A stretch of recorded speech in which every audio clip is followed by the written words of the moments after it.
Something the left is utterly obsessed with is this game of identity politics and playing the political correctness game. Take for example Nazi Germany. So Nazi Germany had fascism, and fascism had a private sector. Therefore, the game they're playing it is trying to say, here's capitalism, but they want to pretend to you that socialism's got nothing at all to do with what problems you're seeing today in this mixed economy. So in today's video, I'm going to be talking about demonisation in politics, demonisation in the media, and also demonisation within entertainment and the rise of the BNP. You just know where this is going to go down the road, something to do with the whole thing, left versus right, etc. Of course, when they try to play the game of the left versus the right, you force them onto individualism versus collectivism, because then there's no way out for them. When you look at the British National Party, they're not exactly people who are in favour of individual rights, in other words negative rights. They're not exactly people who are in favour of this today with individuals being free and economically independent. Instead, they are for this strong nationalism and using government to enforce the will upon the collective. So they're very much collectivists. They're just a nationalist variant of it. So today's video, I did a majority of research, again like the last video, using a book. I know my brain is so big, and it was this book, Chavs, The Demonisation of the Working Class by Owen Jones.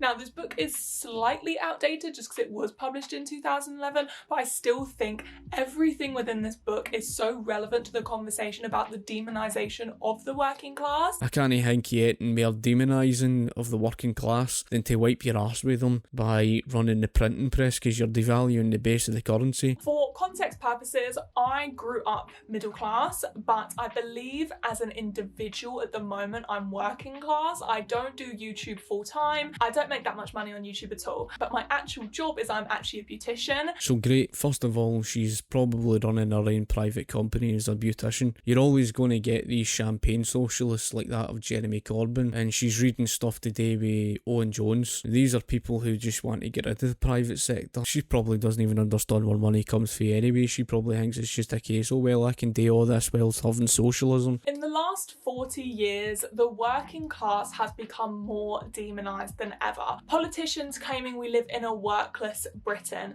The media representing the working class as work-shy benefit scroungers. So first of all, I don't even know where she's gone with this one, because I don't even know if she's trying to critique capitalism or no. I'm not entirely sure. We don't live under a capitalist system, and I can agree the political class really are so far up their backsides, especially when they turn around and says that, oh, you didn't know what you're voting for, etc. Is she trying to critique capitalism with that one? In relation to the working class, especially over here in the UK, a word which gets thrown around a lot is the word chav. Chav has many different definitions. A lot of people think chav is an acronym for council, house and violence. The word chav actually derives from the Romani word for child, which is chavi. Already it's just, oh my god. The Little Book of Chavs, yes, that is a real book, describes a chav as a burgeoning underclass, often working in supermarkets, fast food chains, or they don't work at all, have children when they're teenagers, wear tracksuits, hang around the streets in large groups and partake in antisocial behaviour. They drink, they do drugs, they're on benefits, they have a low IQ, they're racist and will eventually end up in prison. What I find so unbelievably interesting about this topic is how mainstream the bashing of the working class has become. A lot of people will happily bash the working class and say they're benefit scrounging, work-shy chavs, but they would never dream of saying anything sexist, racist or homophobic. So my main question is, why? So first of all, she's trying to conflate this whole thing today with the working class people, and this today with chavs and neds. Neds, as we would call them, are people who are troublemakers, and she's right for pointing that out. And if people of upper class groups are trying to classify everybody in the working class as if they're somehow neds or chavs, then they're ranked for stereotyping themselves. To try and conflate as if, individuals of society working in working class groups, such as working in retail shops, etc., as if to say they're the same thing as these troublemakers who got, drinking and stuff, and probably on unemployed, benefits and stuff like that. They're not exactly the same thing. Completely different people. Not always the case. Just depends on the individual. In 1979, the year that Margaret Thatcher this galley over here, was elected as Prime Minister, over 7 million people worked in manufacturing. Now that number has dwindled to 2.6 million. Things she doesn't touch upon: between 1979 to 1990 under Margaret Thatcher, the manufacturing output had increased overall by 7.5%. Forget that point, however. Before Margaret Thatcher became the Prime Minister for, more than a century long period, Britain was on a long transitional period, moving away from the manufacturing-driven based economy to the consumer-driven based economy. So there was nothing that Margaret Thatcher could do about this. This was just not something that was naturally coming around, and you could use the coal industry as a prime example. Cleaner alternative sources of power had came around. That was obviously going to take a hit on the coal industry. Heavy industries that depended upon coal, of course, they all went into decline. Domestic heating had moved away from coal gas to North Sea oil and gas, and then you've got the economic reality, nothing that Thatcher could do about cheaper foreign coal, shall I say. So what were they expecting Margaret Thatcher to do? Of course she's going to bring in privatisation. She's going to do so because the private sector's the only rational way that you can finance your economy. If you're not financing your economy off the back of the private sector, you're left running the printing press, which is basically going to drive you right towards hyperinflation. Of course, businesses relocating their factories overseas where they can pay the workers much less is a contributing factor, but obviously Margaret Thatcher completely obliterating the trade unions was a big factor also. The trade union congress was very damaging to the workplace, never mind that to do with the heavy nationalisation. Britain became known as the sick man of Europe by 1974. By 1978 we were facing the winter of discontent. We were facing the recession that began in 1978 before Thatcher had taken over. Now during the recession,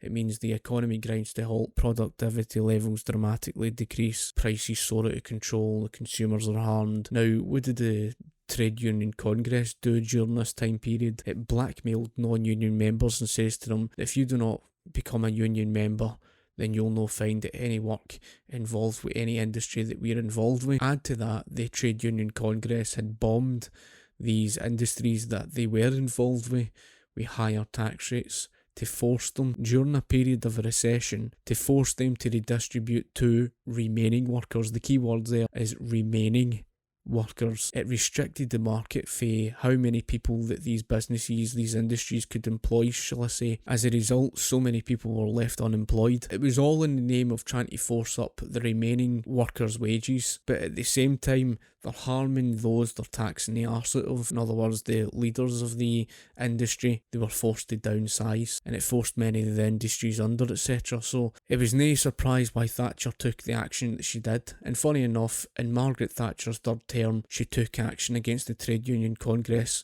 and lo and behold, it created 3 million plus jobs. Of course, how convenient of her to completely ignore that fact. And it just so happened to be that it was after 1985, and you can see here the fall of the unemployment rate for that period to 1990. If you guys don't know what a trade union is an organised association of workers in a trade, group of trades or profession formed to protect and further their rights and interests. So if you got a job in a mine or in a steel factory, you would go and join a trade union to ensure that you are being paid correctly, you're being treated right, and you're not being exploited in any way. The inflation was spiralling out of control. Saza says a heavily nationalised economy outside the communist world, barely a private sector left, so they couldn't afford to finance the economy. And of course, if you're not going to get it for the private sector, then you're going to have to run the printing press. So every time they're raising the minimum wage, it's getting wiped out by the higher inflation. It's all well, arguing for the higher paid wages through all your good intentions, etc. But what does that mean in the face of the consequences of their actions? And there was definitely a lot of hostility towards trade unions, especially after the winter of discontent. If you guys don't know what the winter of discontent is, it was a public sector workers' strike. So people from bin men to grave diggers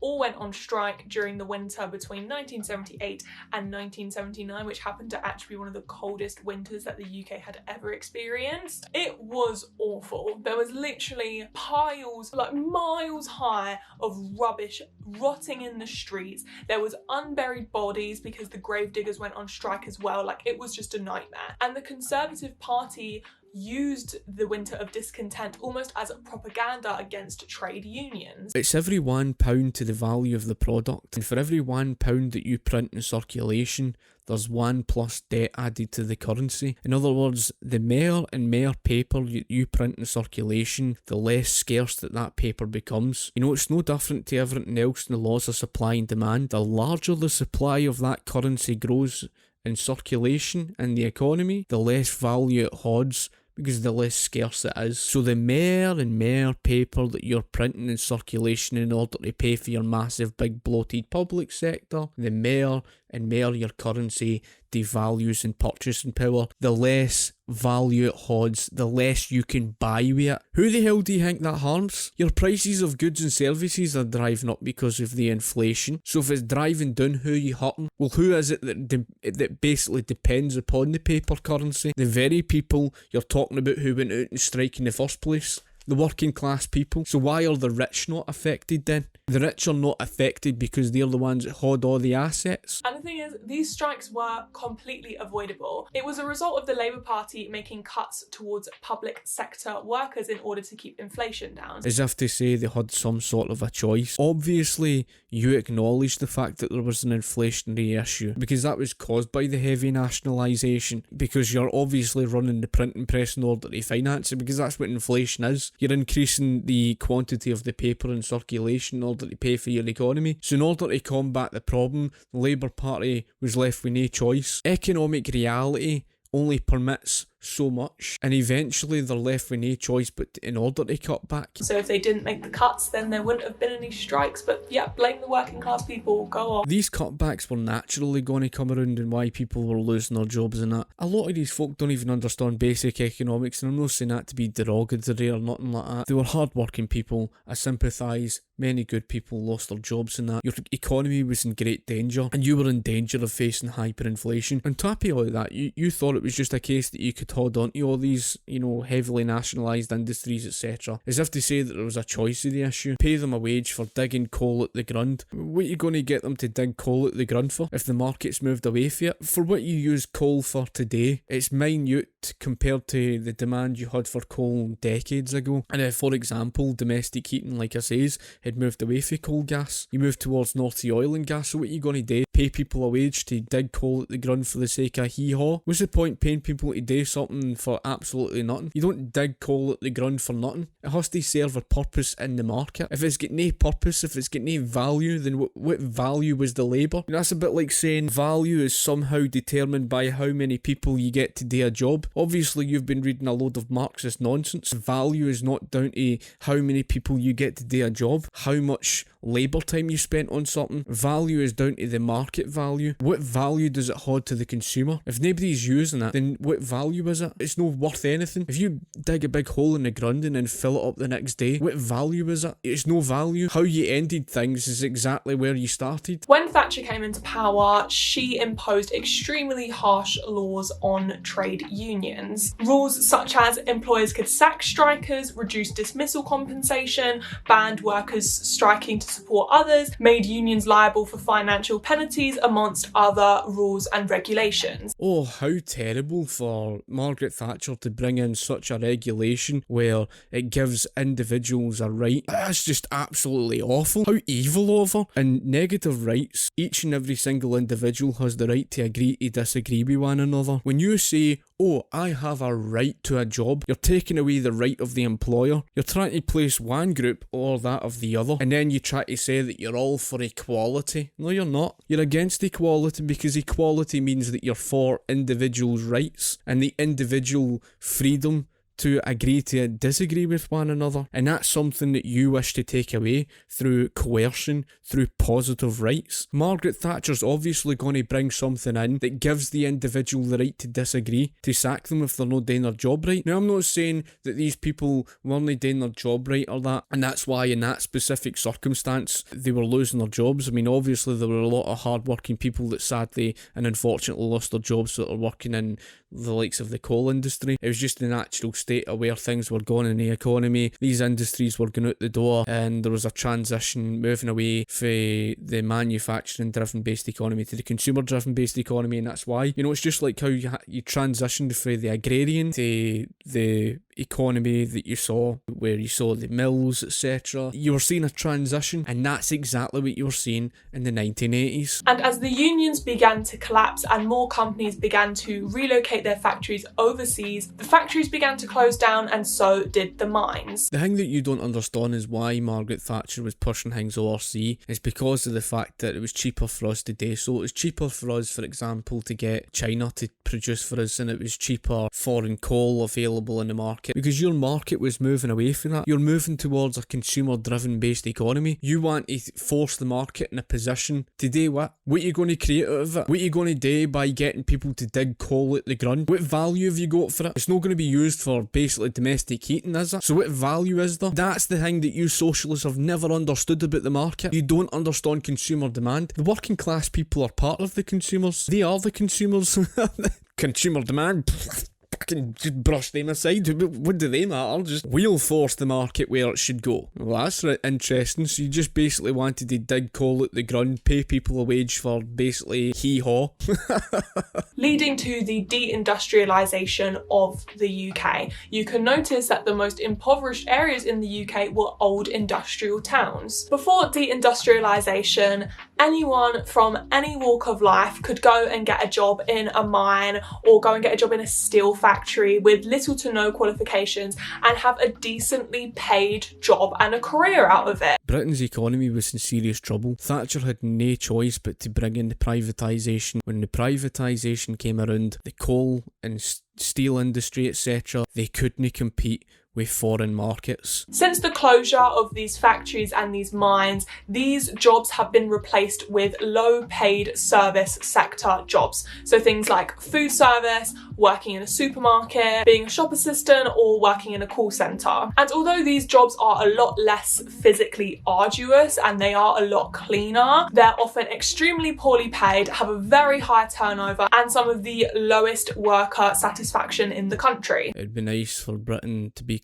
more productive again. Our economy is actually performing far better off than it was back then, and that is saying something. And I'm not saying that our economy is something great today. Now, I'm not exactly a big fan of the economy today because it's a mixed economy. The Keynesianism that's led us into a financial crisis, such as the 2008 banking crisis. She seems ignorant of why the winter of discontent came around in the first place. De-industrialization is not the only factor which led to the destruction of the working class. Also, Margaret Thatcher introducing the right to buy scheme for council house owners. She had no choice. There was a third of British house and it was owned by the state. I mean, what are you expecting? To keep on running the printing press? See, if you had your way, Britain would have 100% hit hyperinflation, no questions asked, and you would have blamed Thatcher for that, and it would have been your own fault. If you guys don't know what a council house is, it's public housing built and owned by local authorities. It's a way to provide affordable housing for mostly working class communities. Reminds me of the argument on the broken window fallacy, because it's a similar argument in the sense, because socialists only see things for face value. It's just like that whole thing today with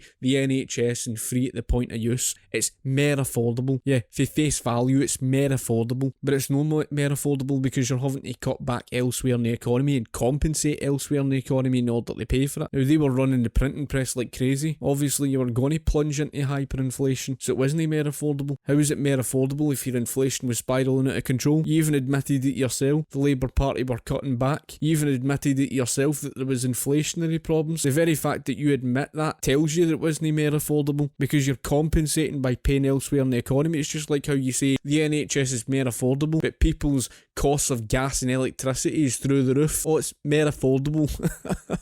If it was more affordable, why the hell are they going out and striking in the first place?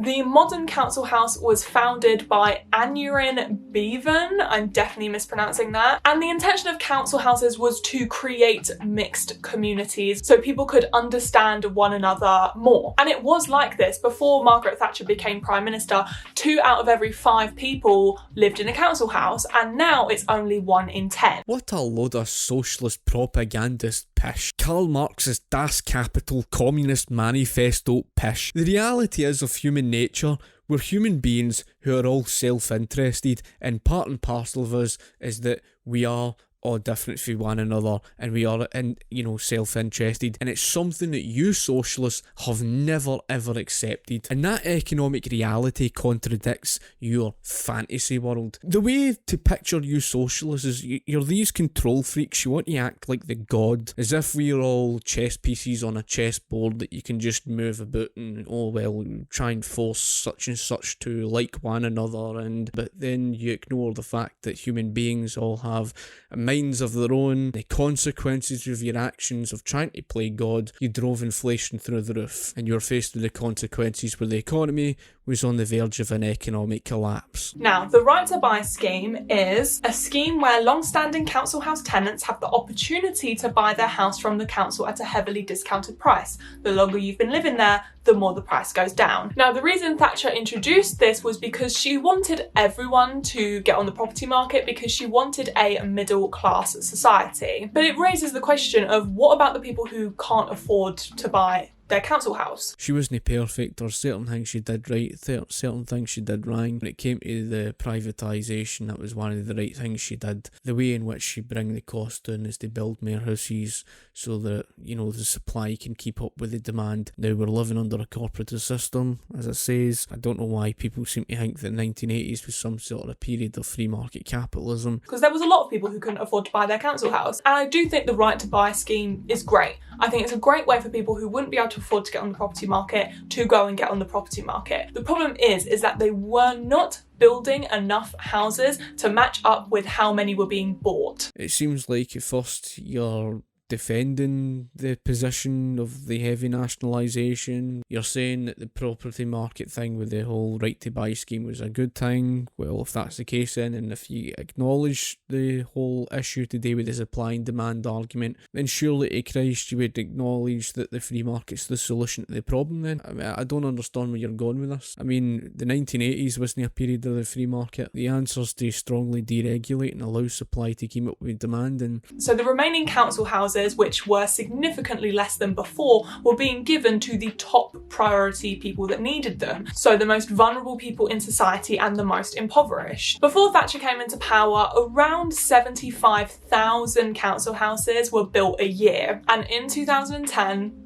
320 were built in 1 year. And of course the government are spending significantly less on social housing, but they're spending much more on housing benefits which are being paid to private landlords. So council houses are being given to the people who are most in need. So people like single mothers, people who are just out of institutions or prison. So now over 2/3 of people who live in council houses are part of the poorest 2/5 of the population. Now, Margaret Thatcher was a hardcore individualist. She didn't believe in people bettering their lives through collective action and as a community, but rather by individual self-improvement. She seemed to toy with the fact that poverty didn't really exist because it is your responsibility to get yourself out of poverty, and it's your fault that you're there in the first place, despite poverty often being inflicted by government policies. So this is the thing you say about, it was government policy that created it in the first place, but you're going about this today with individualism and claiming she's this hardcore individualist. There was a difference between Thatcher and Thatcherism, but to claim, 1980s as some period of this hardcore individualism is a load of pish. We were living under a mixed economy. Alright, prior to Margaret Thatcher you had the heavy nationalisation. On a question of scale you see more and more capitalism brought in, because obviously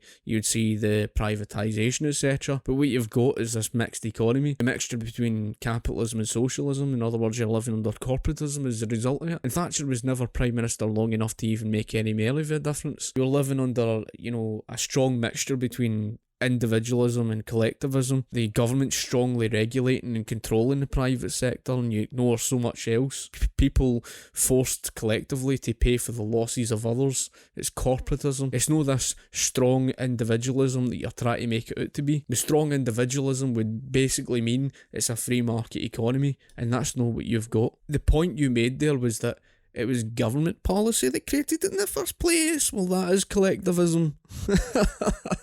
That shows you, that is evidence you don't even understand the definition of individualism, because individualism means the freedom of the economy from government intervention. That means freedom from government policy.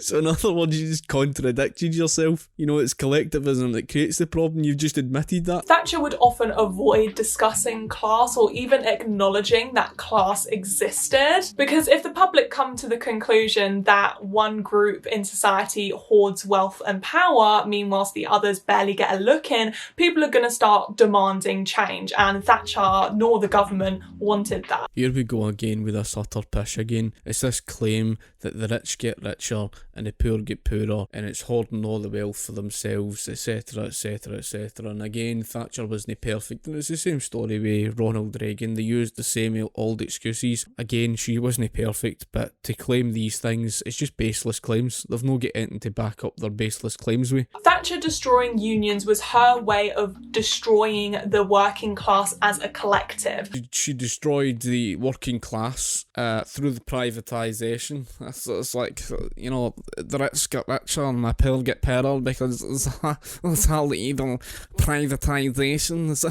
It was the evil Margaret Thatcher's fault. No, forget the fact that we had heavy nationalisation and the fact that we had to run the printing press to pay for it all, and there's currency devaluation.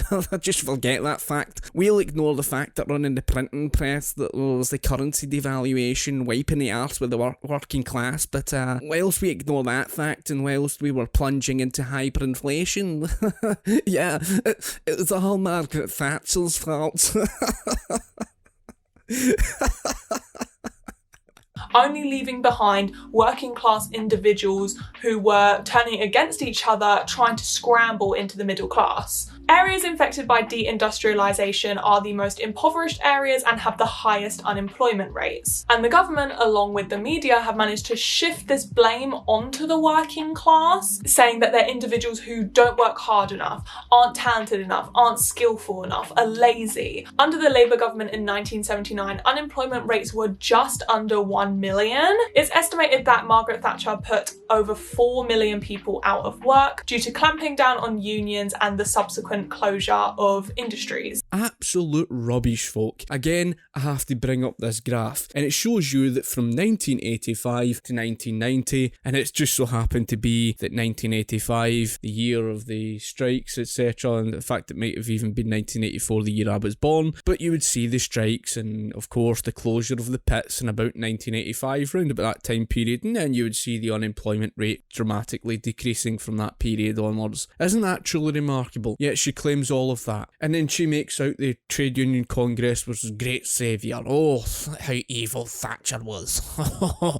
Oh, she was so evil. So evil that the Trade Union Congress, during a recession that the Socialists created that began in 1978 before Thatcher even took over as Prime Minister, the industries during that period were forced to downsize, people getting paid off. So what did the Trade Union Congress do? It was bombing the industries with high tax rates in order to redistribute, to pay for the remaining workers, to pay out higher wages in that time period. Isn't it funny how as soon as Thatcher took action against them, she created 3 million plus jobs, which matches with what you can see between 1985 to 1990 with the unemployment rate falling. But apparently, and according to her, it's all Margaret Thatcher's fault. It's all her fault. See, she's so evil. And by 1983, a third of manufacturing had disappeared from the UK, a lot of factories choosing to relocate overseas to developing countries where they could pay the workers less. But at the end of the day, industries were no longer thriving in the UK because of government policies and the destruction of unions. Again, she completely ignores the long transition away from this manufacturing-driven based economy to the consumer-driven based economy that had been happening for more than a century-long period since the 1870s. Like I says, it was cheaper for Britain to get other countries like China to produce for us, and that's the reason why you were seeing that. And then, of course, you saw the European Union taking action, and that was partly their fault. In 1979, it's estimated that around 5 million people were living in poverty. In 1992, 14 million people were living in poverty. Where does she get this information from? Is she pulling this from Owen Jones, who's just made up these statistics? And what is poverty? What's wealth? Is she judging this down to basically wages? Because I can tell you this. See, wealth is down to how much you can buy. Your inflation was sky high. Margaret Thatcher showed a picture with 2 shopping bags, and the proof was there. For what you could buy for the same money, you could buy more. Obviously, that's why she was showing the shopping bags. So in other words, people were wealthier. So wealth is actually measured down to consumer consumption, how much you're able to buy. If you're able to fill your basket with a lot more, then obviously you're wealthier for it. So she's trying to say that you were somehow wealthier in 1979 than what you were in 1992, given the very fact that Margaret Thatcher had greatly boosted the economy. You saw manufacturing output increased overall by 7.5%. Public spending on benefits actually spiked when Margaret Thatcher was Prime Minister, mostly due to the loss of secure jobs from de-industrialization. The crime rates had actually doubled since 1979 to 1990. The connection between crime and unemployment was like crystal clear, because the communities most affected by de-industrialization had the highest rates in crime. And once again, because Thatcher was so horny over individualism, she blamed the crime rates on individual acts committed by individual people, rather than a symptom of de-industrialization and poverty. So I think that covers the first part of our argument. Margaret Thatcher was right for pointing that out, that it is down to individuals. I'm not the one that should be held responsible for what some criminal does. That's like somebody saying, oh well, that person shot that person dead, so you're the one that's held responsible for it. Oh well, through the de-industrialisation it led to a rise in crime, but that was a natural state of things. It wasn't because, oh, it was all Margaret Thatcher's fault. It just so happened to be that Margaret Thatcher had to do what she had to do, which was to bring in the privatisation. If she didn't, you're going to end up in a far worse state than that. You were 100% going to face hyperinflation, which would have been 10 times worse than anything that you saw under Thatcher's years as Prime Minister. This idea about de-industrialisation, as if that happened over, the space of a decade, which is just a load of nonsense. That had been going on since the 1870s. What choice did Thatcher have today? You're just going to hold on to the heavy nationalisation? You'd have ended up like Venezuela, for crying out loud. You've got to laugh at that one, because see, if you were facing hyperinflation, your crime rates would have been far higher than that, I'll tell you that for sure. Folk would have been breaking into stores and all sorts. They would all have been outside the 10 Downing Street with their pitchforks, shouting to get Margaret Thatcher out. Oh, she caused the hyperinflation. She caused the hyperinflation. It's all Margaret Thatcher's fault. Even although it's my socialism and the heavy nationalisation that caused it. It's all Thatcher's fault. That's exactly what you're up against. When folk like that don't even understand economic history or economics and why Thatcher was doing what she was doing, that's the first part. And if you've got anything you would like to add, comment in the comment section below, and I'll be sure to get back to you. Thank you for watching, and I shall talk to you later. Cheers.